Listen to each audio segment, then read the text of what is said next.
Sebastian Thomas, a postgraduate student of biostatistics at Department of Data Science, Manipal Academy of Higher Education, Mahe, Manipal. So today I will be discussing some of the key insights of my research article, which is the limit of a strategic mapping of a finite recursive Fibonacci sequence. Now, as we are all aware that Fibonacci sequence is one of the most versatile sequences in mathematics, finding a lot of applications in different walks of life, ranging from patterns in nature to different architectural marvels and used in computational algorithms and so on. So today I will be discussing some more additional interesting properties of this particular sequence. So this is the abstract of the research article. It looks a bit technical. Now, in order to summarize the entire crux of the paper, I have come up with an overview of the theory of strategic maps. So what happens over here is we consider a set F, which we call it as a parent set of all Fibonacci elements. Then we consider two subsets, which is a set G of order m plus 1 and a set G dash. The set G dash is defined to be the set of transitions that is defined on G. That is, for example, if we take G to be 2, 3, 5, 8, we can define L transitions. So the first transition would be 3, 5, 8, 13. The second transition would be 5, 8, 13, 21. So this transitions can be considered as a shift operator, wherein it shifts to the next Fibonacci number. Now the whole idea is we consider the Cartesian product of this set G, and we have to map the elements of this G cross G to R. Now, how can this be accomplished? This can be accomplished by the phi function that is defined over here. So we aim to determine the largest possible G dash in the set G dash, which helps in matching each of those elements in the Cartesian product to the set R. Another interesting feature is the set R is nothing but it generates the entire Fibonacci sequence, which is again a characteristic property of this particular theory of strategic mapping. Now, as discussed, we have discussed what a strategic map is. Now, you might be wondering, why is this mapping operator called a strategic map? Now, the reason why it is called a strategic map is because of the assumptions that is underlying the existence of phi. So the first assumption is the order of mapping into the set R, which generates all the remainders, which we call it as a Fibonacci modulus.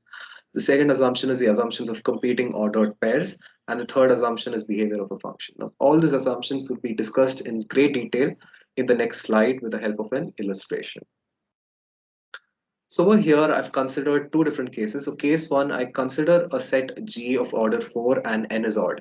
So here I've taken 2, 3, 5, and 8.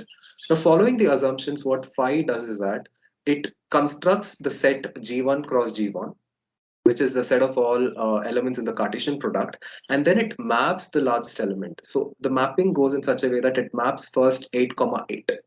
So 8 cross 8 is 64. Now 64 is congruent to 1 mod 3. Now why 1 mod 3? Because 3 was the largest possible element in G dash in such a way that it resulted in a remainder, which is again a Fibonacci element. Similarly, for 5, if we take it, it is mapped to 1 by 3 because phi square is congruent to 1 mod 3. Now, the whole idea is the elements in G cross G is mapped to R in such a way that the choice of G dash determines this particular mapping so that each of those elements is mapped to an element which belongs to the Fibonacci sequence. That is a whole characteristic of the limit of strategic mapping. So here we can clearly see how this entire map phi vanishes at the sixth transition. There is no such mapping defined by the operator at the sixth transition. So we can see the limit of the transition is the fifth transition and the limit of the map is 21 because the last element in this case, which is 8, 8. So if we take 64 is congruent to 1 mod 21. The rest of the combinations will not be mapped to R because the elements in G dash are quite larger as opposed to those elements which we have considered in the given set G. Now, considering the same case for the set when n is even, we can see how the map behaves. The map behaves in a different way. So instead of mapping 13, it maps 8, 13. Because 8, 13, if we take 8 cross 13 is 104, 104 is congruent to 2 mod 34. Rest of the combinations, if we take 13 square, supposedly, it is 169. Now 169, it cannot be mapped to any of those elements in R because if we take, it has to yield a Fibonacci modulus. That is a condition which is defined by the mapping.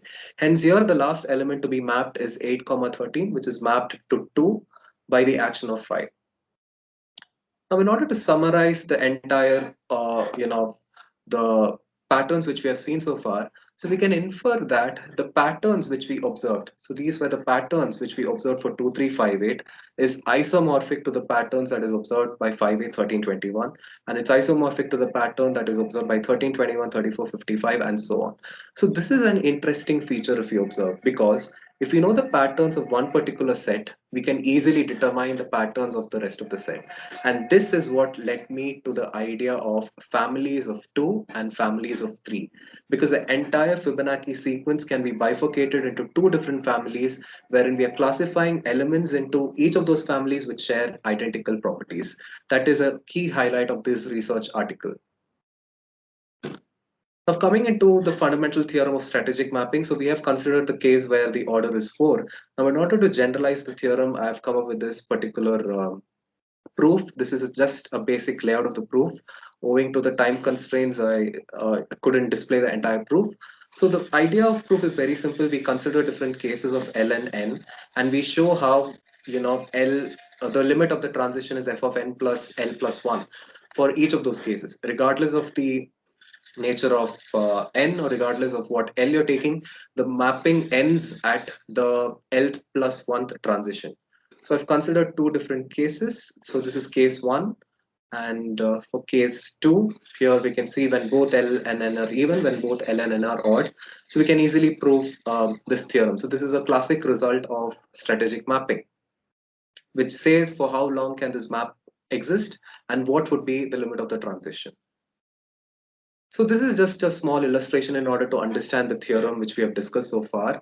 So I have considered 4 different cases. As in the theorem, we take the case of when L is even, when N is odd, and the case of when N is odd, when L is odd and N is even. So we know that under this particular scenario, f of 12, which is 6 plus 5 plus 1, because L is the limit of the transition. So L, we defined it to be f of n plus L plus 1, which is 12. So f of 12 is 144. So as we can see, 144 is the limit of the transition, because 55 square is congruent to 144.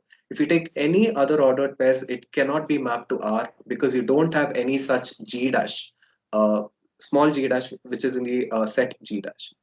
So here again, we can see how the mapping vanishes at the 7th and 6th transition following the theorem, which is quite obvious. Now, in order to discuss the consequences of the theorem, so some of the classic consequences, the first consequence is the Golgisepp identity. Now, generalizing the results which we obtained from strategic mapping, we can see how the behavior which is exhibited by the set of all 2, 3, 5, 8, 5, 8, 13, 21, by these sets, how can it be bifurcated? So this is a classic result which relates the properties of the elements of 2, 3, 5, 8, 5, 8, 13, 21, and so on. And this is for the other set. So this theorem can be easily proved using Cassini identity and the definition of the golden ratio. So this is one of the consequences. I couldn't display the other consequences owing to the time constraints, but the other consequences are exactly, the applications of the direct, it follows from the theorem.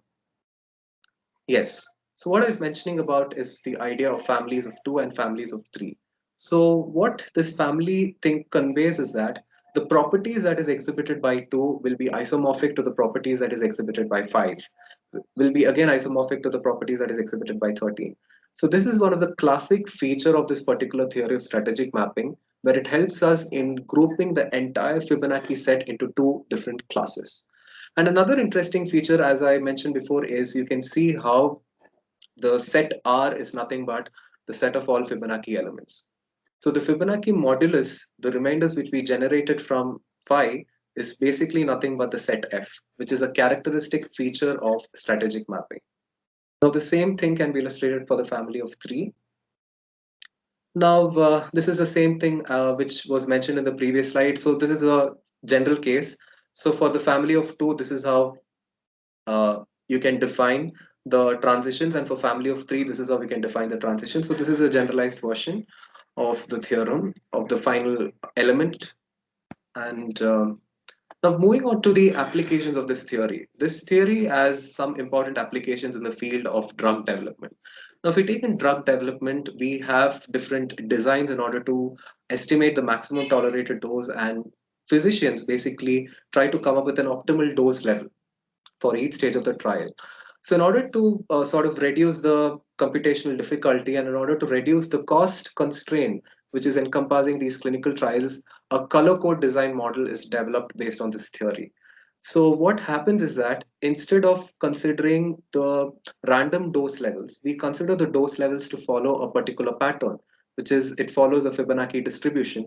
And we can see how this helps us in determining the optimal dose level, which is 88 mg for each of the subjects.